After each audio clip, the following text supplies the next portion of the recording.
Good evening, dear friends. I'm Aygerim. Thank you for joining this live program at Bishkek American Spaces Facebook page. Today, for the International Day of Education, we'll have a session about the 5 steps to U.S. study with Education USA advisor, Nargiza Kanybek. Hi, Nargiza. Hi everyone. Welcome back to Bishkek American Spaces virtual program. It's a great pleasure to have you today. Thank you for doing this presentation. Dear viewers, please ask your questions in the comment section and we will read them out to our guest speaker. Okay, Nargiza, if you are ready, yeah, we can start. Okay. Hi guys, I hope you're doing well. Today is the International Education Day, so I congratulate all of you. So today I want to talk about 5 steps to U.S. study, and I'm going to share my screen with you. And as the host said, you can ask your questions, and I really want it to be a little bit more interactive, and I want you guys to participate. So I'm going to share my screen and our presentation. Okay, so I represent Education USA. I will talk a little bit about Education USA a little bit later on, but a little bit about me. I'm a Flex alumna, 2013. I studied at American University in Washington, D.C., and I got my bachelor's degree from that university. I studied international studies and I minored in information technology and systems. I graduated in 2019, in May 2019, and I worked in Washington, D.C. for a year after graduation. So these were just some pictures from my graduation day here. And then I took a picture with my boss where I worked. I worked at International Admissions Office. So I know a little bit about how, kind of what universities look for in applicants, both as a student who applied to that school and also as someone who actually worked in the admissions office. And here is like a Washington Monument in Washington, D.C. If you have very specific questions about my experience studying in the U.S. and working in the U.S., you can definitely ask me. But today I want to talk about like the process of applying. And I was in the same place as a lot of students right now who are applying. So I think I can really share great tips with you guys. Okay, so the 5 steps to U.S. study are the following. First, you really research your options, which means you you do a basic research on where do you want to study, which schools you're interested in, what kind of major you want to study. We're going to go in depth in each of the steps. So here I just want to give you overview. First is you research your options. Second step is you find ways to finance your studies. The third one is you complete your application. Fourth step is you apply for a student visa. And the 5th step is you prepare for your departure. Okay. Again, we'll go in depth into each one of them. So a little bit about U.S. education, U.S. higher education. There are types of degrees that you can obtain. First one is associate degree. Associate degree is a 2-year degree that you get from community colleges, for example. Bachelor's degree. This is the one that I did, and it's a 4-year study, and it's similar to universities here in Kyrgyzstan. So yeah, 2 years, 4 years. And for graduate study, it's master's degree. You need to have bachelor's degree to apply for master's degree. Doctoral degree, it's PhD programs, and then there are programs like integrated programs like master's plus PhD programs. And I have to mention, even in bachelor's level, you can integrate master's and bachelor's degree. For example, at my university, I could finish my master's degree and undergrad in 5 years. So instead of 6 years, I could finish in 5. As you know, bachelor's degree is 4 years and then master's is 2. But if you do integrated program, you can do undergraduate and then undergraduate degree for 4 years and then 1 year master's degree. But these are very specific kind of situations. So first of all, I want you guys to think about what kind of type of degree you want to obtain, right? It can be a bachelor's degree, it can be master's. Just think about your own situation and we'll go from there. Okay, so these are the types of institutions that US has. There are community colleges, as I said before. These are, you study for 2 years and then you transfer to either public university or private university. Actually, not a lot of people in Kyrgyzstan know about community colleges because they're not very popular for international students. But Education USA did a webinar on that, I think 2 or 3 weeks ago. And you can reach out to us and ask specific questions about community colleges. And the reason why it's not popular is because, it's they don't have scholarships usually for international students in community colleges. And it's only 2 year program and then you transfer. So this process is very complicated for some people, but it's very, very popular for US citizens. And the name comes from the word commute.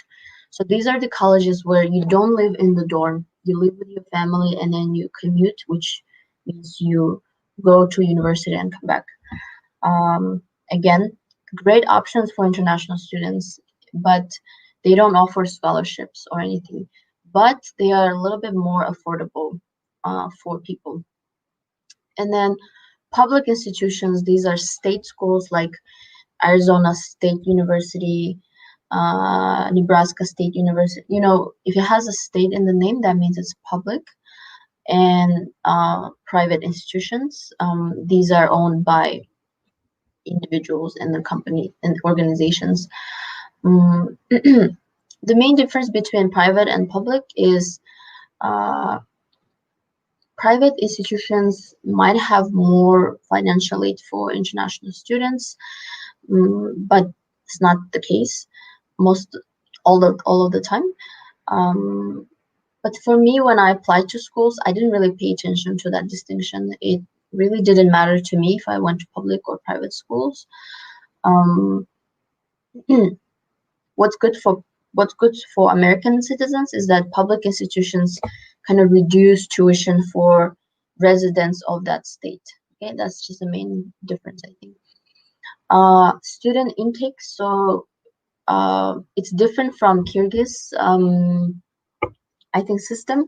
It's either spring and fall.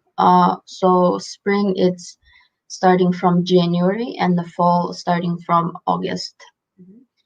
And when you apply, you see these words, these keywords. That means if you want to apply for fall, you apply it in December,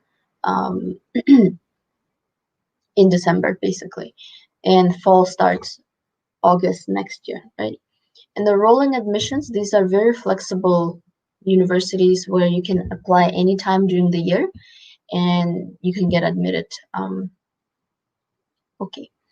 And the deadlines are, we have this thing called early action, early decision, and regular decision. These differ because if you apply early decision, for example, once they send an email to you saying that you are accepted, you withdraw all your applications from other schools. Okay, and it's a very individual choice. If you really want to study in that particular university, for example, it's Yale University, right? And it's your top choice. So you can apply early decision or early action because this is your first top choice. Because once they admit you, you can't go to any other school after that. Okay, so it's a very kind of binding agreement. And the regular decision is just a regular kind of deadline for you and for a lot of people. The advantage of early action, early decision is that you, so we have this thing called pool, right? When you apply, it's like a potok. When you apply early action, there are other students who also apply early action, right? But there might be a lot of them. So your pool from which you are selected is a little bit smaller than regular decision. And that's why you have more chance of getting into college of your choice. So these are the main distinctions. I hope it makes sense. Please ask any questions if you have. Okay, so the first step, as I said before, is researching your options, right? And how do you do this? You do this by defining your priorities. Okay, so you have a goal, right, to study in the U.S. What are the most important things for you when you kind of you will apply for colleges? For some people, it's the program that they're interested in, right? Maybe you guys want to study like biotechnology and this is your passion and you really want to study that specific major. Then you look for universities that have that major, right? For some people, maybe they don't know what they're going to study. They're very flexible. In that case, you think about what other criteria that you're kind of, it's important for you. For me specifically, it was important that I get a full scholarships. Sorry, that I get a full scholarship to study in the U.S. because I knew that my family couldn't afford like $30,000, which is minimum to study in the U.S. except community colleges. And for me, that was the most important criteria. And I knew that I wanted to study something that's very kind of broad, like international studies. And a lot of schools have that major, for example. So I want you to think about it. What is the criteria that's most important for you? Um, I've noticed that for a lot of people in Kyrgyzstan, it's financial factor, right? So you have to, it's point D, knowing your budget is very important. Understanding the cost of attendance in the US, deciding whether your family can contribute, and uh, kind of finding the universities that fit into your budget. Um, so this part is very important. A little bit about the cost of attendance. U.S. education is one of the most expensive education in the world. So you are really kind of competing for the really high value education in the world, but it's also very competitive, right?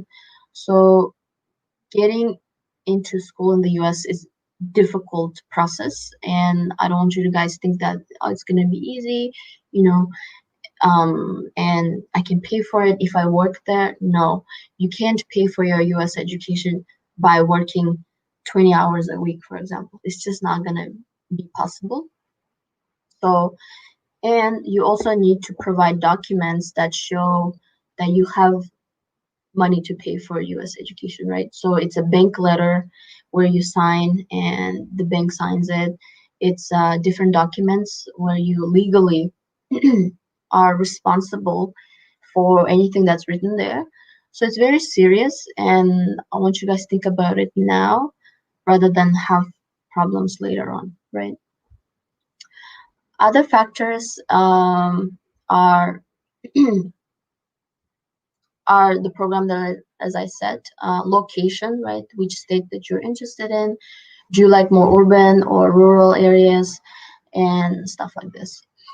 So the steps are, first, you make a list of criteria. Okay, it can be one very important one. It can be three.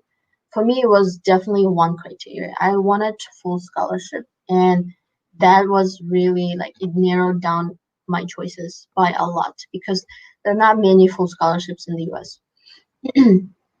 And second, you start conducting a school search, and by doing that, in my case, I basically typed full scholarships for international students in the US in an undergrad, right?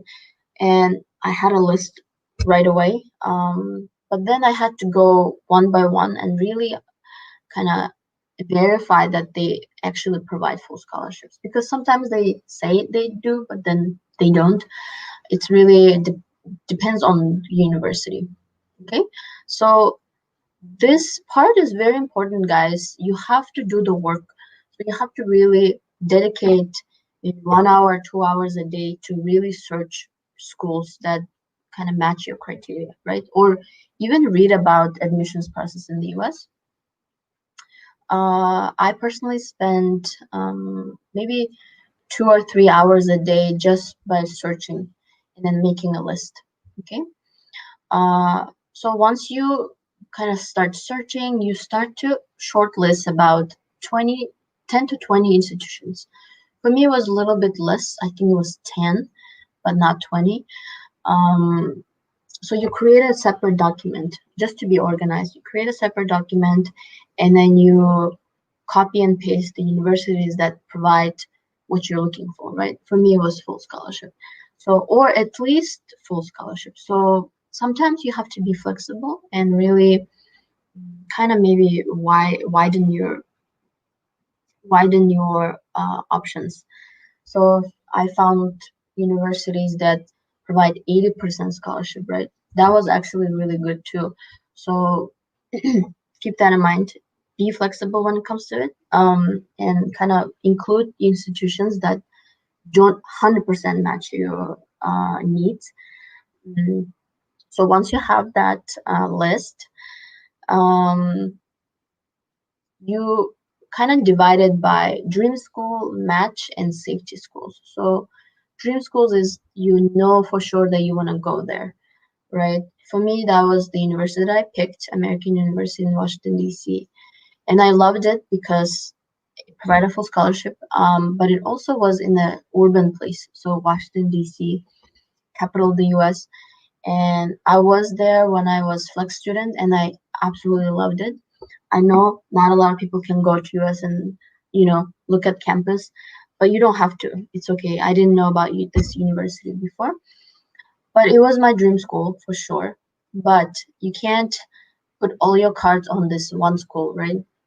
You have to have other schools like Plan B, Plan C schools.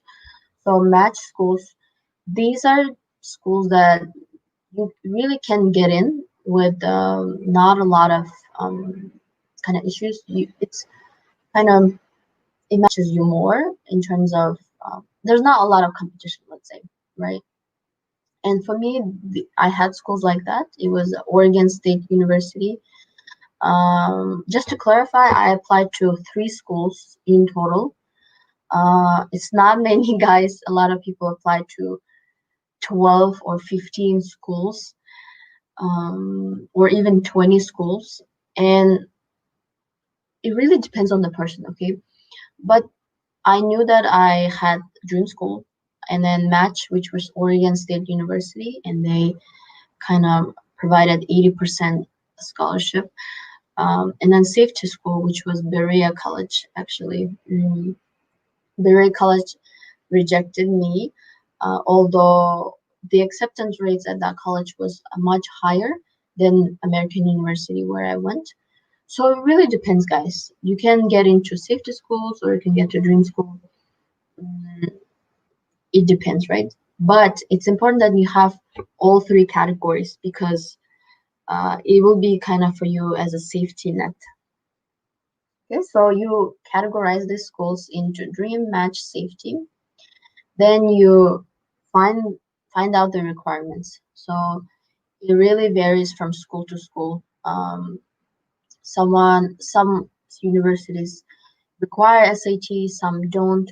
So you have to go to website and then find the requirements, and you make a note of as I said. I mean, for me it was right away. I could made a note on financial situation and also deadlines. Deadlines are very important, so you keep note on that, and then you kind of know your budget. So it says 12 to 18 months prior. This is ideal, but if you're really quick in your search and then you're really quick in general, then it can be shorter. But for me, yes, that was kind of, I think it was 1 year before I actually applied. So guys, it takes time. Don't think that you can do it in 1 month. Definitely not, unless you work 24 hours a day and you search for universities. Okay, so this was step one, and when you research your options. Any questions so far? Do you have any specific questions about this very important step, which is researching your options?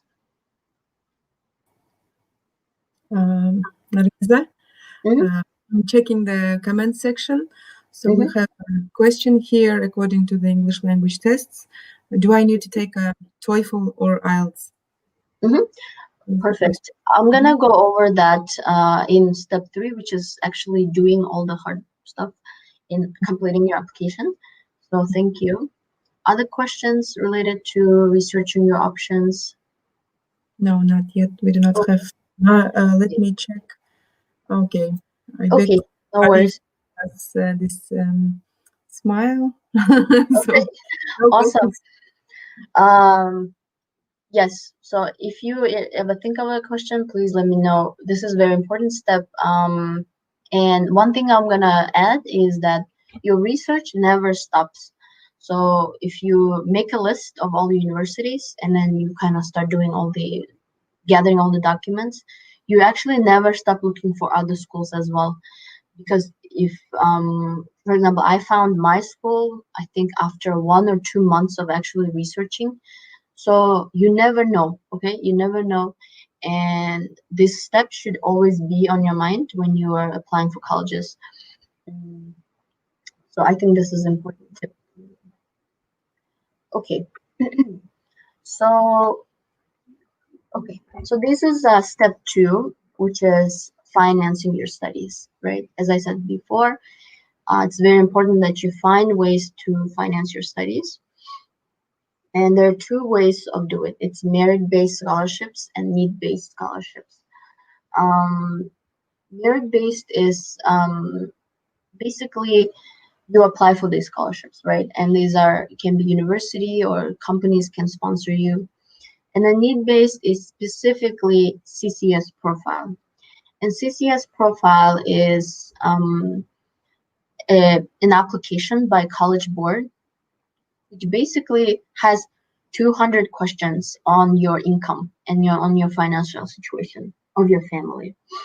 And I recently actually talked to a girl who got a full scholarships based on CCS profile. And I was really surprised, but it is 100% possible. Um, Basically, it's need based, which is you kind of show that you need this kind of basically they calculate your income, your family income, and then they decide whether they can give you all the scholarships, right? Um, and then merit based is that something that I applied to. Mine was definitely merit based, and you kind of show your achievements and you show your potential to admissions office by basically showcasing what you have done before. So it can be academic achievements, right? It's how whether you have high grades or not. So I think uh, 4.0 GPA can qualify for this kind of scholarships, even close to it, 3.8, 3.9. And so these are academic achievements, right? Test scores, if you have really high test scores on TOEFL, SAT, and other tests, then you can also kind of qualify for that. Special talents, it can be anything, guys. Don't really think that you can kind of limit yourself in different um, types of talents, but I've seen like programmers, I've seen athletes. Okay, here athletic. I've seen kind of creative people get really good scholarships because they really had a talent and potential. Athletic achievements, yes. If you're an athlete, then you can apply for athletic scholarships, which is usually full scholarship. So everything is covered, even like literally anything will be covered if you're a really great athlete. And US is really proud of athletic achievements, so they really put value on that. Leadership potential. I think I kind of I had this, I think, when I was applying, because I was a flex student, and as you know, flex is kind of, it's about cultural exchange, and it's about, you know, social change, doing projects that kind of improve community. That was definitely something that they thought it was really valuable for university, and I had a leadership potential. That's why they gave me a really good scholarship. Individual character, that's basically who you are as a person. And you don't have to be like a genius, right, to get a full scholarship. I think a lot of students are really afraid to even think about getting full scholarship, because they're like, they think they're not special, or, you know, they didn't win like a great Olympiad, and they didn't they didn't win like a championship, right? No, it's, you don't have to do all these things. You just have to show it in your essay that you have a great potential, and then you can really contribute to campus life, right? So really believe in yourself when it comes to that. Effective essays, it's very, very important, and as well recommendations. But essays, I think they are really, really important. And etc. Okay, so these are merit-based and need-based. You can apply to both, it's okay. But these are kind of criteria of getting these great scholarships. And then you actually go into actual work of completing your application, right? This is kind of also a fun part, because it's like a puzzle, and then you kind of create the whole picture by gathering documents, writing essays, and so it's really fun. So you, first thing that you do is you look at the deadlines of the application, and then based on that, you take standardized tests. Why? Because it takes time to prepare for standardized tests like TOEFL, SAT. It's really intense tests, I think, and you have to really prepare at least 4 or 6 months. I'd say 6 months minimum, and that's how you need to kind of apply by the deadline, right? Before the deadline. So uh, that is very time consuming part, tests and actually taking the test. And it takes 10 days after you take the test to get the results. So let's say you take the test and then your score is really low. This is a big problem, right? Because the deadline is approaching. Let's say you took the test in November, your deadline is in December. You got the results in November 15th, right? And your deadline is December 15th, right? If you have a chance, you can take it one more time, but you can't prepare for it, right? You already took it, you have a low score, and you can't take it again. So you miss the application actually. So everything that you've done before that is just wasted time, because you can't apply this year basically. You have to wait for another year to apply, right? Uh, that was the case. That was kind of the risk for me, because my scholarship required 95, minimum 95 for my TOEFL, and I had only one chance to take it. And if I had like 94, they would disqualify me, right? So it's really risky, guys. So I want you to guys kind of plan ahead, strategize, so that you don't have this kind of risky situation where you literally give up on your goal, right? In my case, I think I was really lucky, and I prepared, of course, but luck plays a big role. And I got lucky, and I got 102, so I was eligible to apply for this scholarship. But again, don't rely on that kind of situations, on luck. Be kind of, if you need, take it twice. Take SAT, TOEFL twice. If you have a low score in the first one, you can take it second time. Okay, and make sure you have time for that. Um, okay, and then you organize your transcripts. So you submit 9th grade, 10th grade, and 11th grade transcripts. If you're studying in 11th grade, then you submit only the grades that you have and don't worry about the other ones. You can do it later on. But 9th grade, 10th grade, 11th grade, you have to translate them through translating agency and notarized to that translation. So it's not a very difficult process. You just just go there and say, I need to translate my transcripts. You never send your official transcripts by mail. You always keep it with them. You can send a copy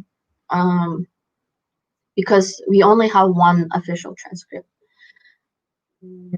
If you studied at university, you also have to submit that as well. So all the transcript that you have, you need to submit. And then you have recommendation letters. It's about 2 or 3 recommenders, 2 minimum and maybe 5 maximum. It's really important that you have really good recommendations from people that know you.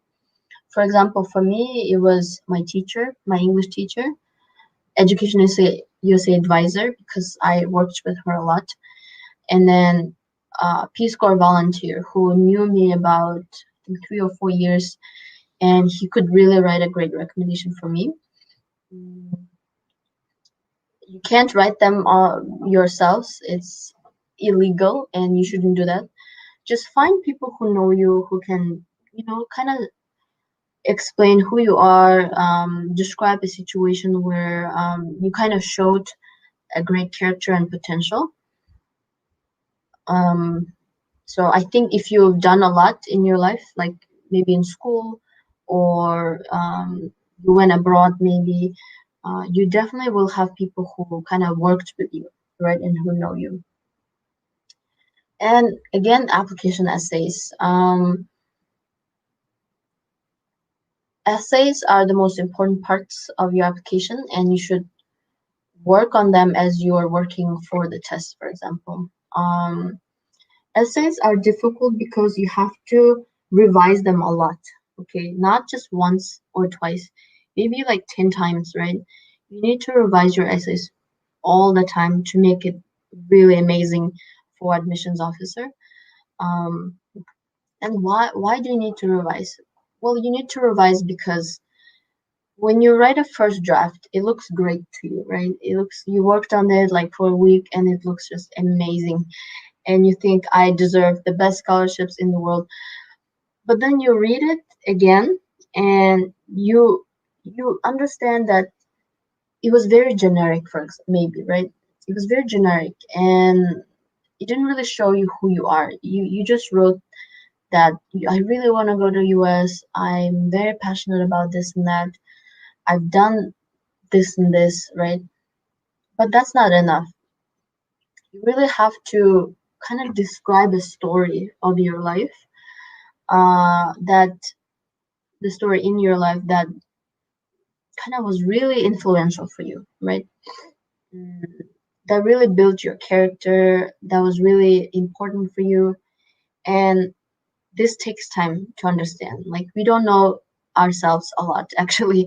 We have to write in order to know. You have to talk to people and ask different questions. And I wrote my essay, I think, for like 2.5 months. And it was just one essay, guys.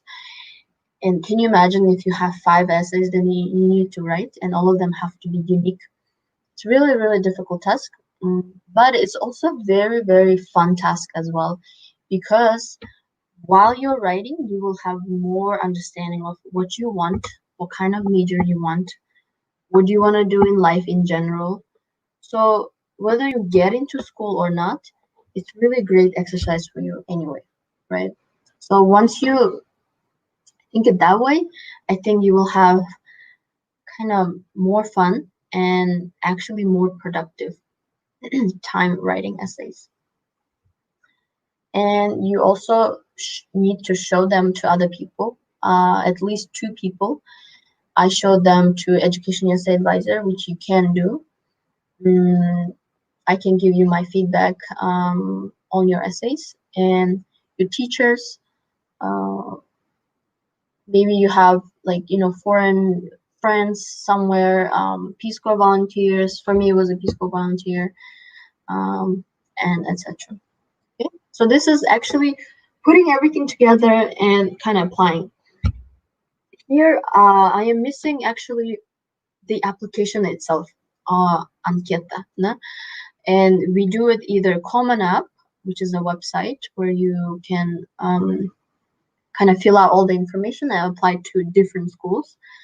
And it can be Coalition App, or it can just be by mail, right? You actually go to postal office and then you send physical application. But most of them are actually electronic right now. So, and these just include your name, your birthday, and kind of gender, your address. But it can also include short answer questions like, what are you interested in? Like, what are your hobbies? The activities that you've done. So don't think that it's like very easy to. It definitely takes time to fill out everything, and especially short answer questions. Okay. Okay. So this is just a kind of summary. Application form, as I said, and then you have to pay application fee. Okay, and these range from $50 to $110.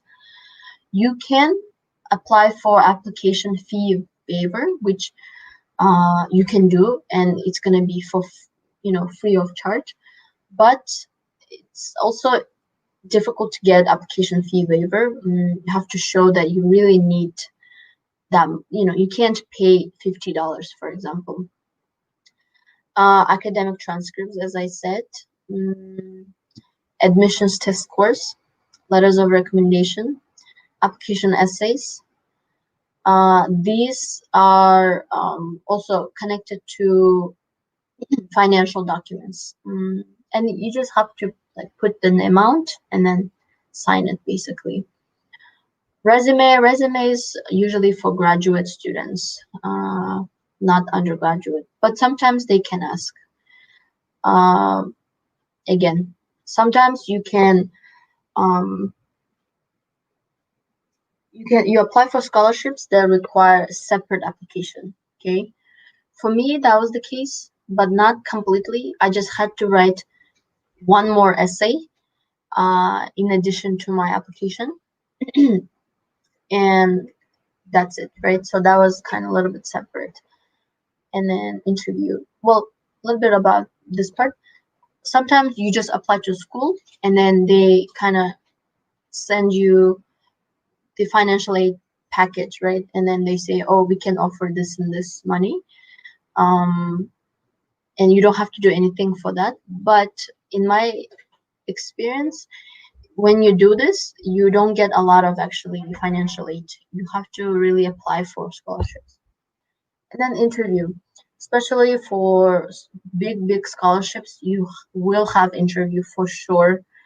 My interview was with a group of professionals who worked at the university, and there were 5 of them, and it was over Skype, and I was really nervous. It was just because there were 5 of them and they each asked different questions, but they were all very friendly, and I think the interview went well after. So I had a good feeling after. Okay. So step 4 is once you get acceptance letter from university, it's really exciting, guys. You get it by email, and then they can also mail you sometimes. But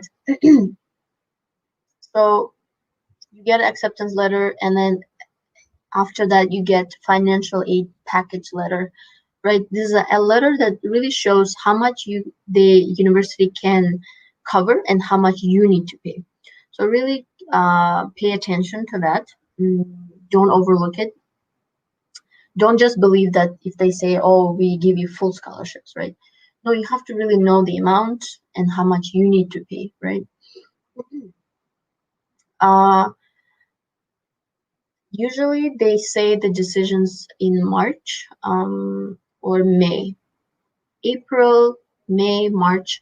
By May 9th or 11th, they have to give you a decision.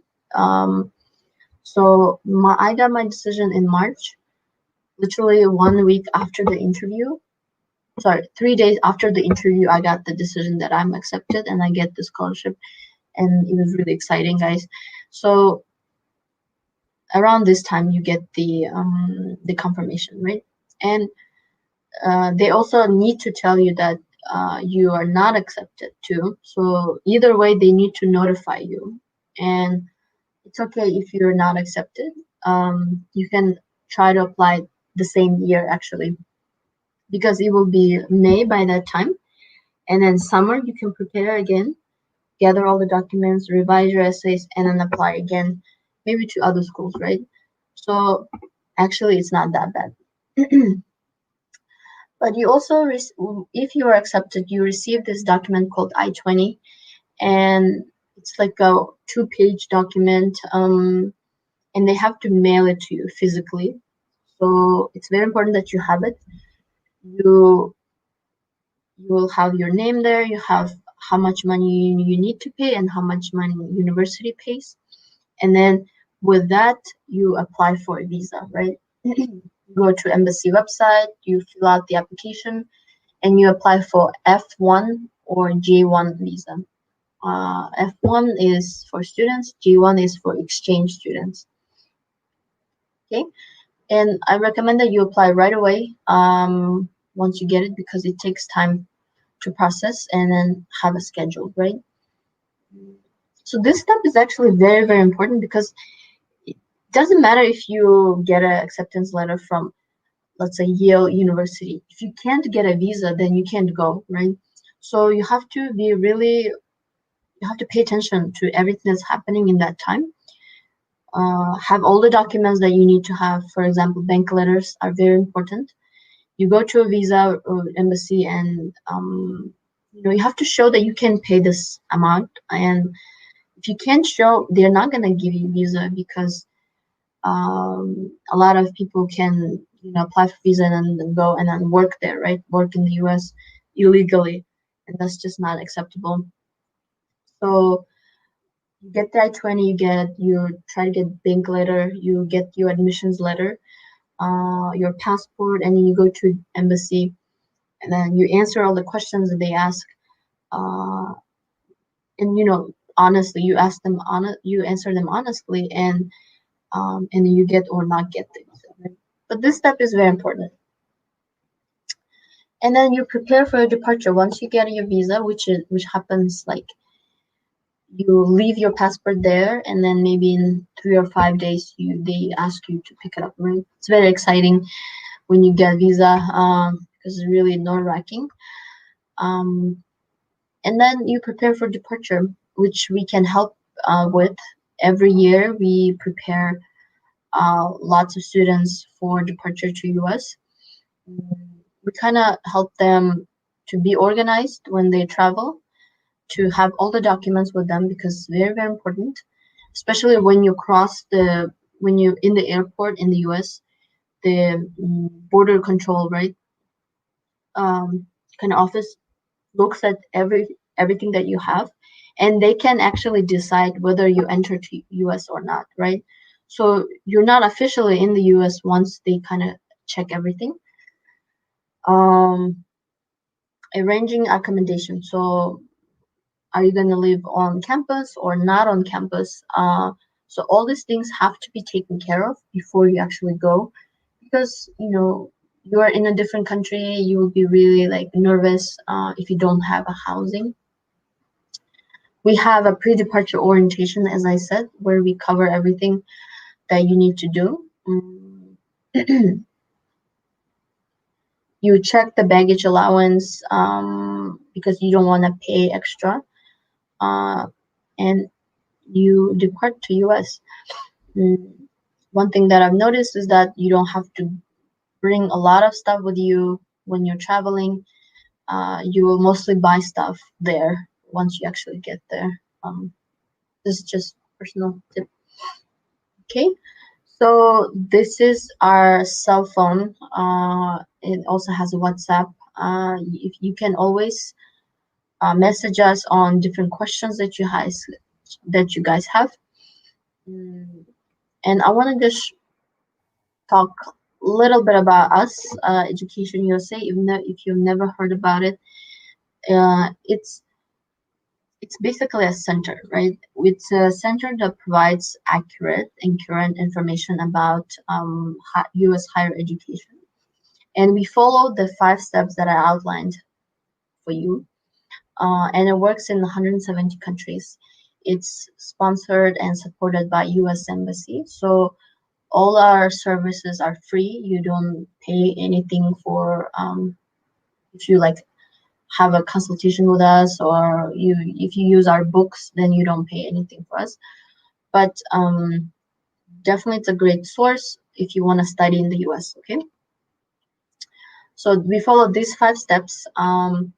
And usually when people reach out to me, they're either in step one, they just say to me, uh, hi, I really want to study in the US. What should I do? Right? So this is a very kind of initial step. Then I kind of talk to them about what just said to you guys. You have to first know what are you looking for, what kind of major you're interested in. So when you come to us, I really advise that you have very specific questions, right? I want you guys do the work first, and then once you have a specific question, you can ask us, because it will be more effective that way. Mhm. Finance your studies. So yeah, step two, step three, step four, step five. So these are 5 steps. Sometimes people come in about visa, but we can do everything we can to kind of inform students about visa, but we don't intervene with visa process at all.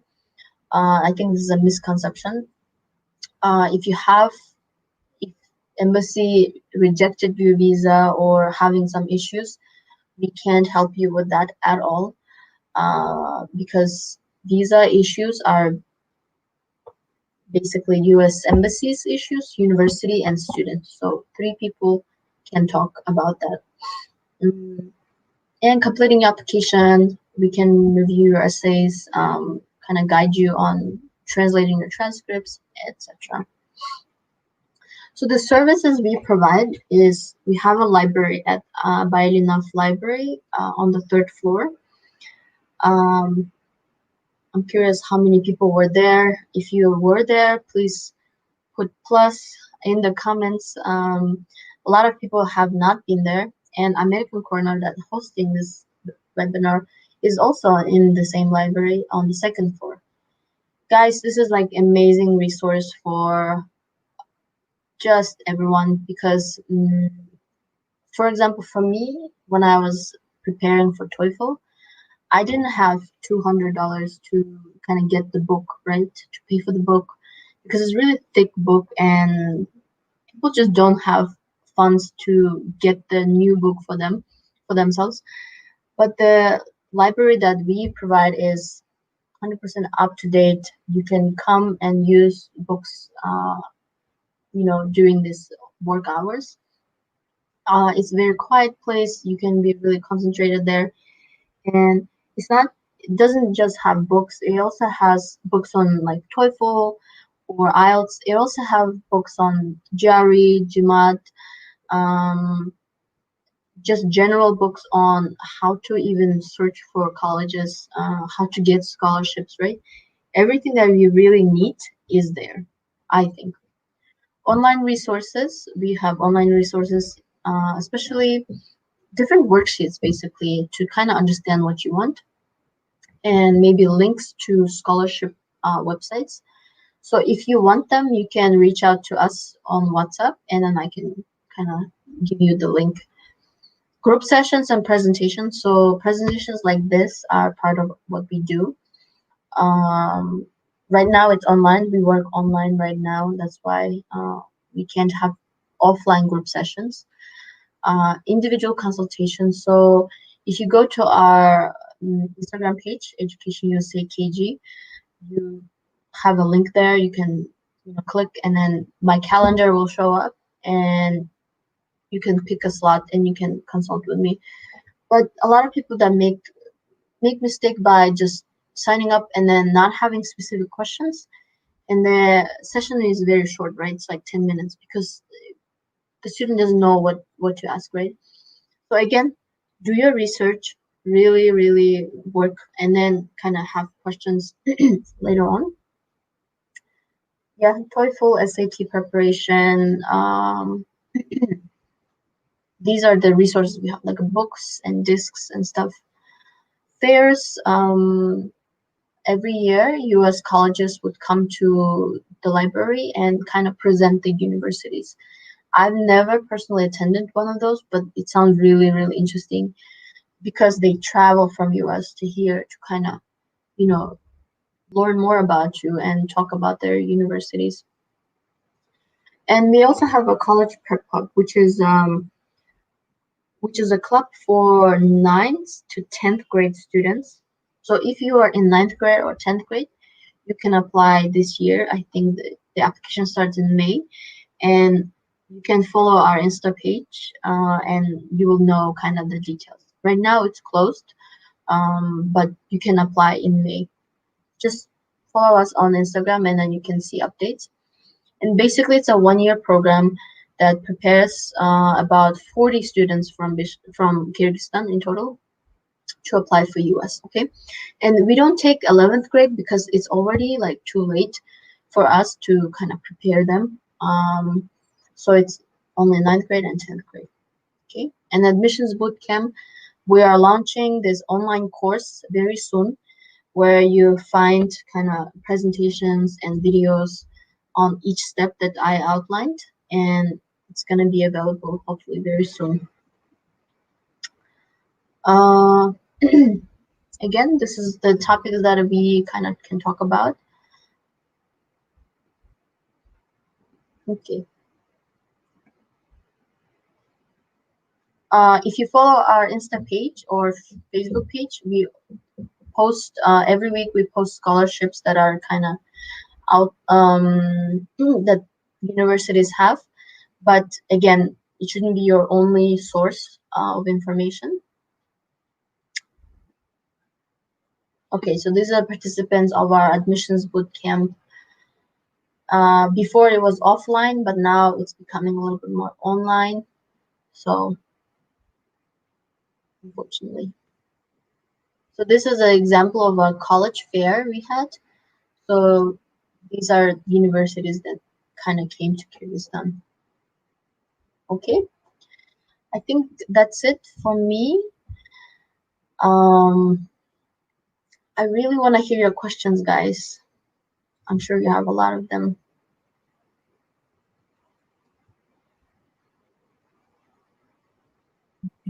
Thank you, Nargiza, for this useful presentation, sharing your personal experiences, and it was very informative. We have a question here from Erlan. He's asking how much does it usually takes to check the motivation letter? Thank you, Erlan, for your question. For us, right? As I Yes. understood. So we it usually takes about a week to check motivation letter, but it depends on the workload that we have. Usually what happens is the students send motivation letters like a week before the deadline, right? So the deadline is January, let's say December 15th, they send it on December 13th sometimes, right? And they demand that we check these essays like on that day. But guys, you have to really know that in order to kind of get the best scholarships for you and the best kind of university that you want to go, you have to be really organized and proactive, right? So dedicate time for just essays, right? And make sure that you give proper amount of time for other people to review your essays, right? But usually it takes a week. Sometimes it can be 2 weeks even, because we have a lot of other stuff that we need to do. And as you guys know, I don't know if you've checked essays or not, but it's really kind of also time consuming because you have to like read each sentence and then give feedback and stuff like that. And if you want to send your essays for kind of feedback, then you can email us with the subject line, something like essay, or and kind of describe a little bit about you and what do you want to do with that essay, and we can get back to you. Mhm. Thank you. Here's another question. Are there any restrictions in applying to the US universities with this COVID situation? Mm-hmm. Very good question. We get updates all the time on that. And right now, there are no restrictions really that I can think of to not to apply for US universities. I know that students are getting visas right now. I know a couple of examples. It's a little bit, maybe it's trickier now, but it's people are traveling to US right now for study or let me not speak on specifically on like tourist visa because I'm not sure, but on student visas, people are applying for student visa and actually getting them and traveling with no significant issues. Mhm. Mhm. Okay, thank you. Another question is, do I need to find other recommendations outside the campus while the university is closed? Mhm. Mhm. While the university is closed. Okay, so if the university is working online only, then they might have campus accommodation or they might not. It really depends on the school. Um, so I would suggest that you talk to school first and say, what are your options for international students? Like, should I be on campus or should I live outside campus? And actually, they're really good about it. It's not very popular here in Kyrgyzstan. Like, we don't have a lot of dorms, for example, but there a lot of students live in dorms, so they're really good in even providing links for outside campus accommodate, like outside housing. My personal experience, it was really scary, right, to live off campus. But first, you find people that kind of or maybe let's say you don't know anyone, right? So what do? You become very creative and you just search online um, that housing, let's say near, let's say Columbia University, right? And then you kind of filter through like sources and see some of them are not that serious, some of them are serious. But also, what's common is that on Facebook there are groups like apartments, sublets, and housing, and then dash and then university name, right? You can join the group, and then there people actually post saying that, oh, I'm looking for a roommate. Is anyone like wants to room with me? This is the price that I really need to pay. Stuff like this, right? So that was my experience. And I lived 3 years on campus and then 1 year off campus. So yeah, there are advantages and disadvantages on both, but basically Google can help you a lot with that. And kind of social media, maybe you. Mhm. Okay, thank you. I don't know if you have already covered this question. Oh yeah. Sorry about that, guys. I completely forgot. Do I need to TOEFL or IELTS? I think I need. I want. I think it's better if you kind of look at both before you start preparing. Just look at sample tests or at both, and see if there's one that you prefer. But universities don't really have preference. If it's either IELTS or TOEFL. But again, it goes back to it was step one actually, researching your options is looking at requirements, right? One school can say, oh, I want only TOEFL. One school can say we can accept TOEFL and IELTS. So based on that, you can actually choose which one you need to take. Um, for some people, for example, but regarding that topic, I already started preparing for TOEFL for a long time. So for me, it was no. didn't make sense to switch to IELTS. But if you're in the kind of beginning of preparation, I think I say check both, because I've heard IELTS a little bit easier maybe. But it depends on people actually, what they're good at and what they're not good at. Yeah, and SAT, that's another test. Again, if you want to take the SAT, you can do it. I personally didn't take SAT, and I looked for schools that didn't require it. So see how your choices actually narrow down to specific schools, and this process of being like, overwhelmed can be actually limited by just looking at requirements and what you also need to do. I knew personally that I didn't want to take SAT because it takes time to prepare, right? At least 4 months.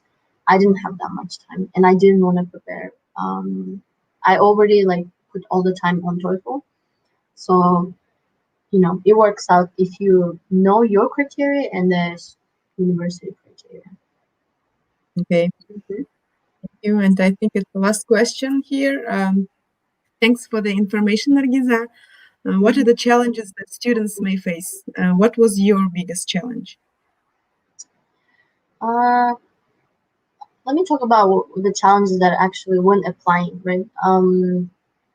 Because I think it's relevant um, to people here right now who wants to apply. The challenge, I think the biggest challenge was um, kind of not knowing, right, whether you want to apply or not. And this is hard because if you don't know that you want to apply or not, then you're not motivated to do the stuff that you need to do. So I think first thing is to decide whether you want to apply this year or next year, right? And really kind of commit to that decision. Um, mm, because that will determine whether you're gonna spend all the time and energy on the stuff that I talked about. Because it is really difficult to study in the US, um, because it's very expensive, and if you want to study there, you have to get a really good scholarship, right?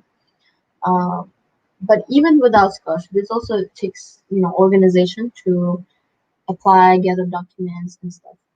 And when deciding whether you want to do it, think about why. Like, why do you even have that thought, right? Like, what makes you kind of want to go and study there? And I think it takes a little bit more kind of mm, kind of reason why you want to go there, right? It's either something that you're really passionate about, for example, education, right? You really want to get really good education so that you can help other people in the future. Whether it's your career, you really want to be like, let's say, human rights activist, or filmmaker, right? So be very specific and get really personal. I think great things happen when you get really personal about stuff that you want to do. Um, my reason was that um, I just didn't see the level of education in Kyrgyzstan that I really wanted to get, and that made me a little bit more upset and frustrated. So that kind of pushed me towards greater level of education. uh, but yeah, but this is a very difficult. I can't even like. It's very personal, guys. Very personal. Don't even be scared to kind of go deeper and understand why you really want to do that. Because if you do it, it's almost 50% of your job is done. Because for your essay, you can write about it, right? So don't skip that part of like reflecting about what you want and why you want it, because that will definitely help you in your essays, in your interview, right? In your recommendation letters. So don't think it's like wasted time if you're like thinking about it and writing about it. Yeah, that's my tip. Thank you, Nargiza. And I have one more question from Aitulhan. She's Mhm. asking about the preparation for the TOEFL. Do you have some advices? Preparation for TOEFL. Mhm. Mhm. How to get Uh, preparing for the TOEFL test? My number one advice is just keep practice tests. Make sure you create the environment of actual tests when you're preparing. That way, you can know where the areas that are really weak, that you are really weak. And it can be shocking maybe in the beginning when you take a test. Like, let's say you don't know anything about TOEFL and you take a test. It's really shocking. But you are a step ahead from anyone who is preparing for TOEFL but not actually having taken the practice test. So I don't advise that you take it right away, but maybe just look at their structure and like do some exercises and then take it. But do it for sure, and then do it multiple times. You take it and then you look where you were really weak. You practice those areas, you improve those areas. You take it again, and etc. And to make TOEFL preparation more fun, which is a must, because it's really like boring. It can be boring tests. You have to create a schedule for yourself where you do TOEFL only, right? And it creates this momentum, and then you're more organized. You have more motivation. So for me, that was going to the library every day and kind of doing the practice for 2 or 3 hours, and taking breaks and then doing something else. Creating a schedule is a must for sure, and then taking practice tests. Okay, this was our last question. Thank you, Nargiza, once again for this useful presentation. And thanks to our followers, viewers for joining this program and for asking your questions. And for those who missed this session, I would like to remind that this video will be available at Bishkek American Center's Facebook page and YouTube channel. So you can always come back and watch it. So thank you, Nargiza. Have a good evening. Thank you, guys. Bye. Bye.